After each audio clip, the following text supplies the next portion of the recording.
মোৰ আন্তৰিক শুভেচ্ছা ওলগ আগন্তুক নতুন বছৰ ৰঙালী বিহুৰ অভিনন্দন মই যাচিছোঁ। আজি আপোনালোকক ইয়াত লগ পোৱাৰ মূল উদ্দেশ্যটো হ'ল আগন্তুক 12 তাৰিখ 4টা বজাত চিৰাং জিলাৰ হেডকোৱাৰ্টাৰ কাজলগাঁৱত বৰ্তমান প্ৰমোদ বড়ো ডাঙৰীয়াৰ নেতৃত্বাধীন UPPL ৰাজনৈতিক দলত মই লগতে বহুতো দল সংগঠনৰ নেতা কৰ্মী শুভাকাংক্ষী ৰাইজ যোগদান কৰিম। সেইদিনাখন সেই কাৰ্যসূচীত ইচ্ছুক ব্যক্তিসকলে অংশগ্ৰহণ কৰিব পাৰিব।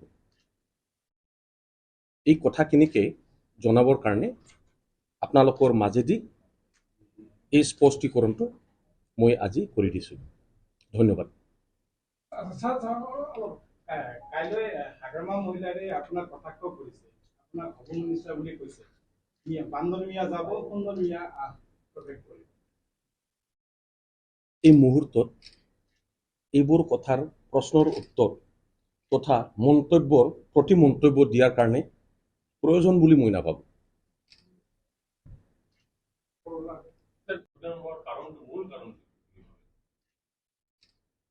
মূল কাৰণটো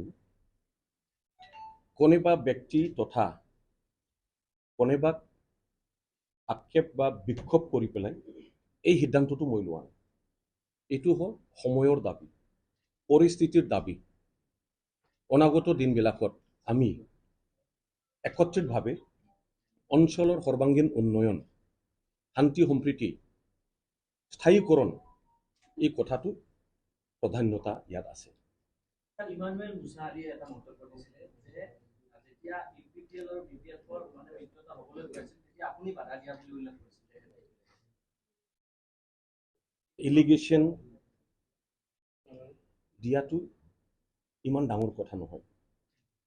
এলিগেশ্যনৰ সঠিক প্ৰমাণিত যদি কোনোবা দিব পাৰে নিশ্চয় তেতিয়া কথাটো সঁচা বুলি ময়ো গ্ৰহণ কৰিম। কিন্তু কথাৰ যুক্তিযুক্ততা, বাস্তৱ প্ৰমাণ এইটোহে সত্যতাটো প্ৰমাণ কৰিব। আৰু এটা কথা কৈছে যে আপুনি কেতিয়াও BPF নেৰে, কিবা বাতৰি ওলাই থকা বুলি কালি কৈছিলে যে BPF-ৰ লগত আপোনাৰ ভাল সম্পৰ্ক আছে, আপুনি নাযায় বুলিও কৈছে। তেখেতে আচলতে আপোনাক বহুত বিশ্বাসত লৈছে। এই কথাটো এতিয়া এই মুহূৰ্তত মই যি কথা কৈ আছোঁ তো ইয়াৰ প্ৰাসংগিকতা একো এতিয়া নাই।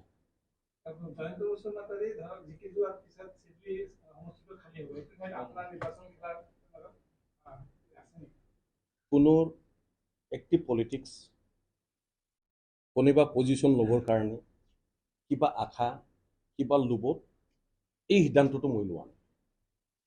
এইটো স্পষ্ট কথা।